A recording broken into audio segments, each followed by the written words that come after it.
Well, good evening, everyone. This is Sunday, November 8th, and this is our fifth week coaching with Coach Greg. And tonight he is going to be sharing a story about Morgan. And the title of this story is Take Feeling Out of It. So I'm going to go ahead and turn it over to you, Coach Greg. Okay. Well, it's good to be back.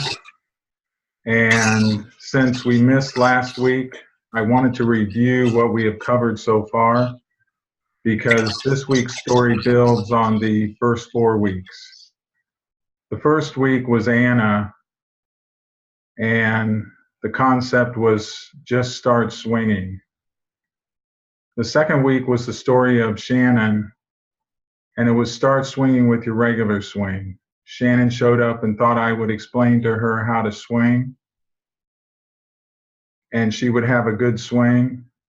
And when she finally figured out that she needed to start swinging with a regular swing and we would adjust her, that's when she got a better swing. The third week was Shelby, and data changes the future. Anytime we're doing activity, the data in the present moves into the past. And the data, too often we allow the data in the past to determine our present, which determines our future. What we should do is take the data in the past, make an adjustment in the present to forever change our future. And then the fourth week was the story of Scout. And that was whether to change, what to change, and what to change to. And the story of Scout dealt with when you're working with a system of success, you want to base your adjustments on the system of success, not what your preferences are. And that's what Scout found out. She used the wrong parameter to make an adjustment, and she moved away from the system of success instead of back into the system of success. And that brings us to this week's story, which is the story of Morgan and take feeling out of it. One of the things that I tell my players is we're going to use a system of success, a system that has proven itself to be successful, taking teams year after year to nationals. And one of the things that I talk about is when we're using a system of success, we have to take feeling out of it. I explain to my players that feelings don't tell you if something is right or wrong. Feelings don't tell you if something is good or bad. Feelings simply tell you that something is different when you're working with a system of success. And quite often that different is your key to success.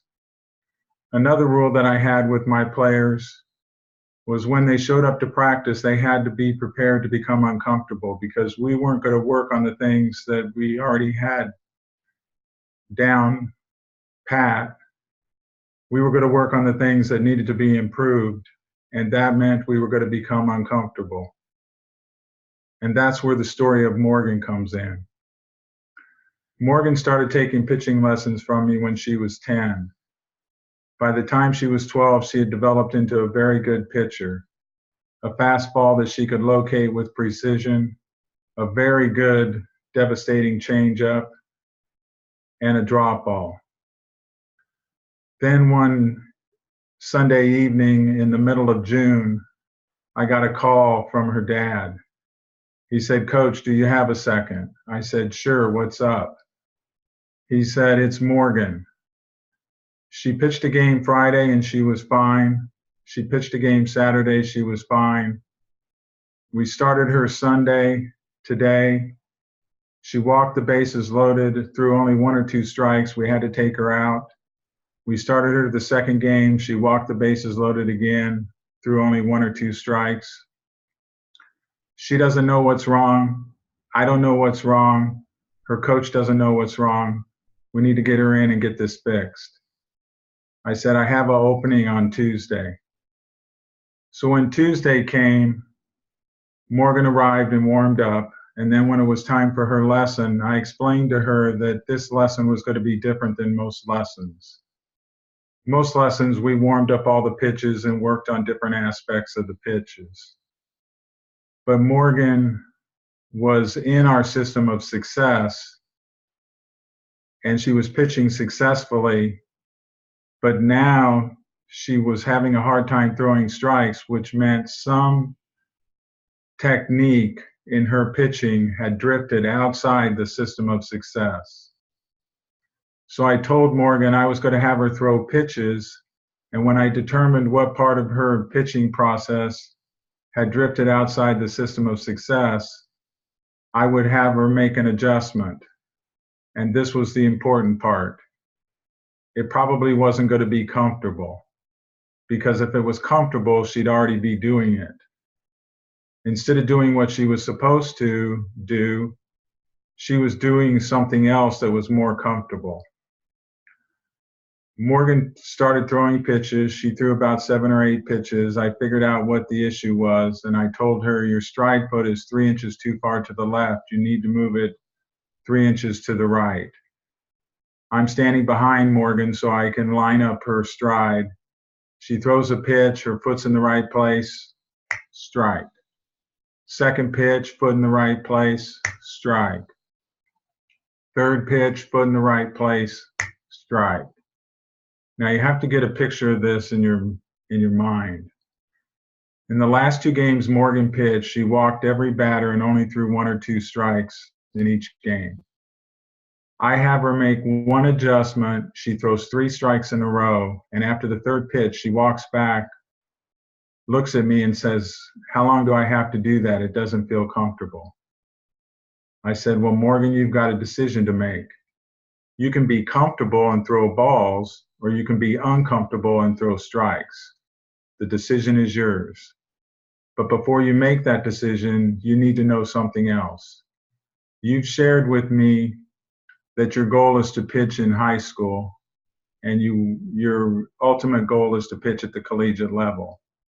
If you're going to pitch in high school and the collegiate level, there are 3 additional pitches that you need to learn. And every time you learn a new pitch, it's not going to be comfortable.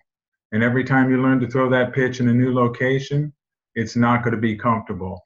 And every time you learn to throw that pitch with more movement, it's not going to be comfortable. So Morgan, you need to make a decision. Do I, Morgan, want to be comfortable, or do I, Morgan, want to be a great pitcher? The decision is now. Morgan's eyes fill with tears. She looks down, she shuffles back and forth for a few seconds. She turns around, throws a pitch, foot in the right place, strike. Next pitch, foot in the right place, strike. Third pitch, foot in the right place, strike. It was at that point I knew Morgan would be a great pitcher. 2 weeks later, I get a text message on a Sunday from Morgan's dad. The text message read, Coach, Morgan wanted me to text you and let you know she just pitched her first perfect game. Morgan's story is something that all of us do. When we're working on a project or in a business or on an activity, we tend to gravitate towards those things that we like or those things that are comfortable. But when we do that, we may leave out the very things that make for success. To bring this home to Arbonne, I want to share another short story with you. About 10 years ago, when Linda and I were at the NVP training conference in Maui, a group of NVPs and their husbands got together and walked down the beach to a restaurant. And one of the NVPs, when we got to the restaurant that was sitting next to us, shared a story. She said she had, about a year prior, recruited a person into the Arbonne business, and this person was gung-ho to do the business. And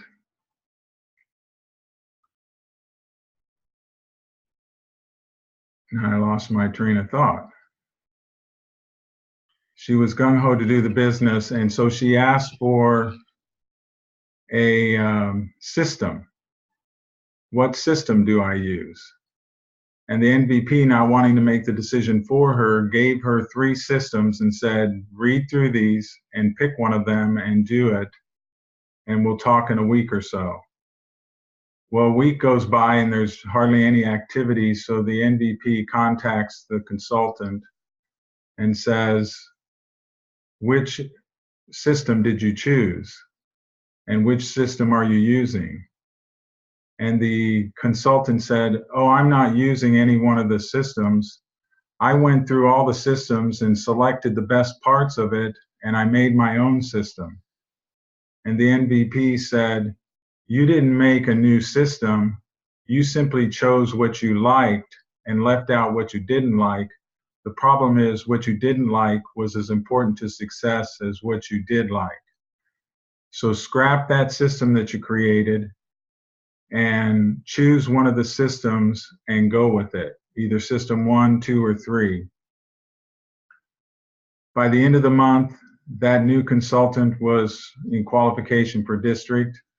4 months later, she was in qualification for area, and a year later, she was in qualification for regional vice president. All because she was willing to enter the uncomfortable in order to be successful. And with that, I'll hand it back over to Linda.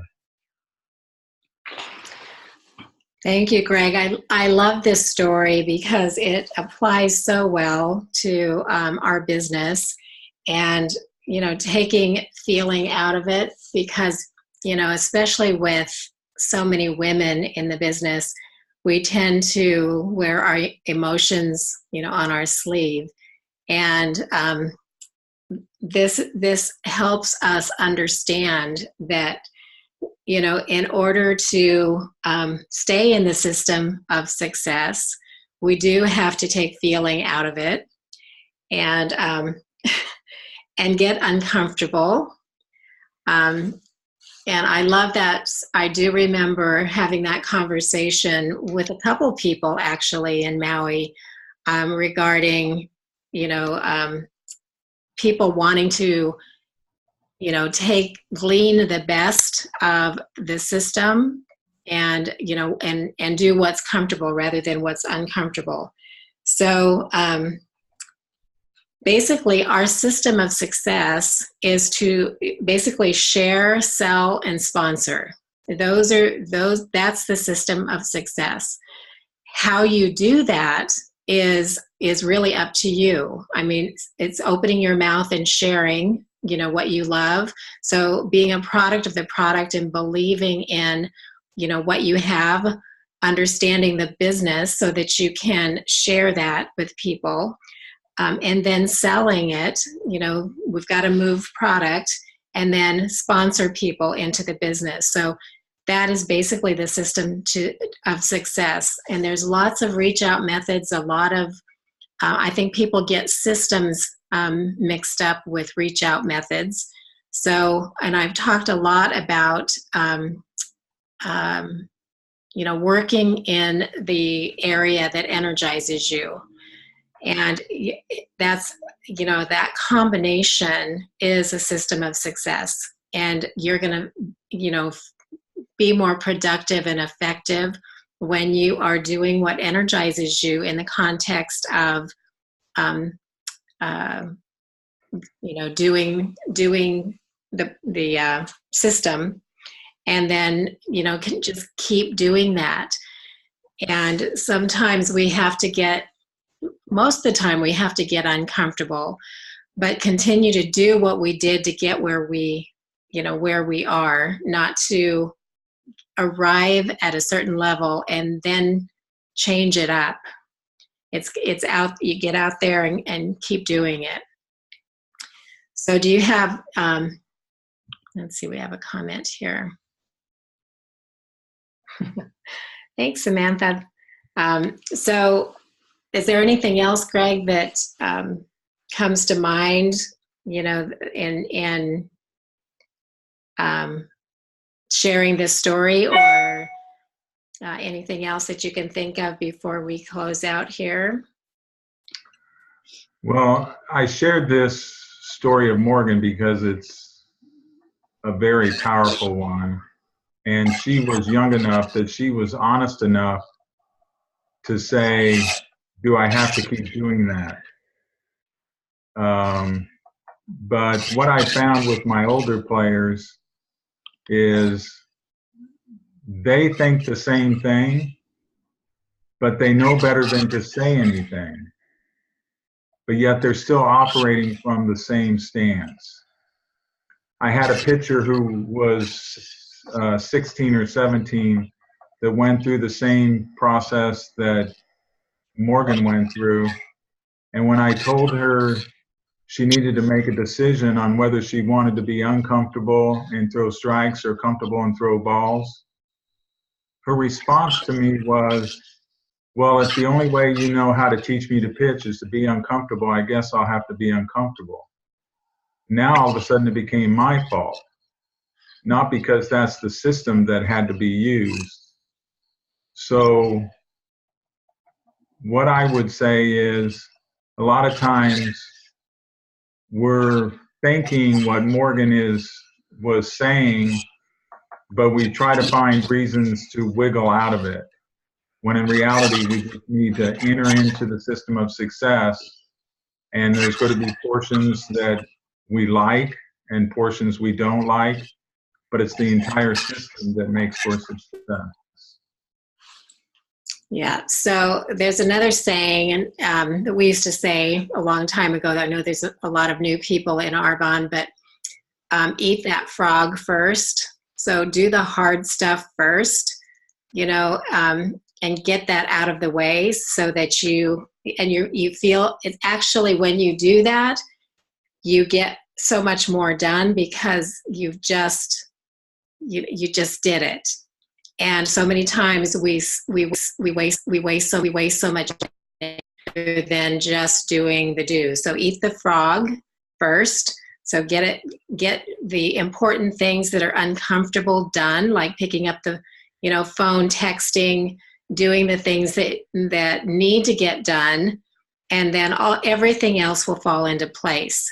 So those 3 asks a day, getting out there and sharing, and leading with the business. If you're serious about building the business, that you need to master sharing the business. The products, they move themselves. We're going to move product because that's what we do.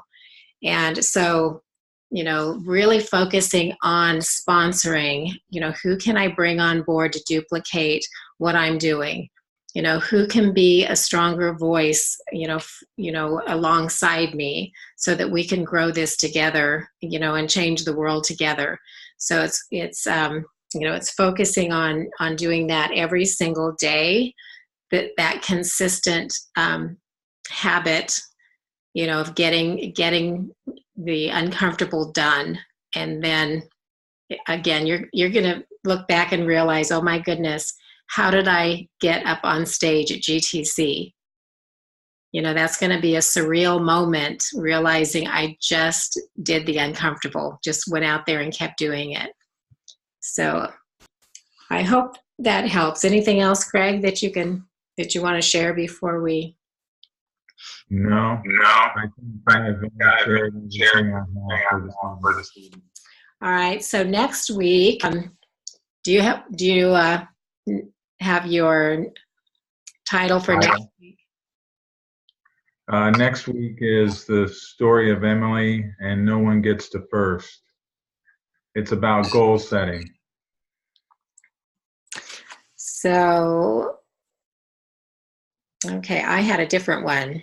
I had what you do to get there is what you do to stay there. Oh, okay. Yeah, that's right. I forgot. Yeah, what you do to get there is what you do to stay there. Okay. So that's the story of Stephanie next week. What you do to get there is what you do to stay there. So you can imagine what that one's about, but it's a great story. So before we close out here tonight, thank you first of all for getting on, and for those of you who are listening to the recordings. But tomorrow, Monday, at 12 noon Central Standard Time, or 10 Pacific Time, the website opens up to take orders for the Black Friday. So again, I know that people have been busy getting pre-orders. to get in. And I know that people there's no limit. So it's kind of scary when they put no limit on it, that it could sell out in a matter of hours.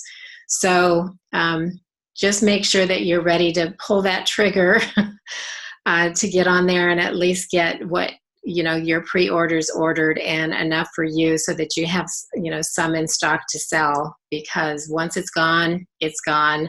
And I'm talking about the green apple fizz, as well as the Genius, Genius Ultra, and those products that come with it. So it's going to be an exciting day tomorrow, and leading right into Thanksgiving week. So thank you all for hopping on here tonight, and we look forward to seeing you next week. Good night. Thanks, Greg.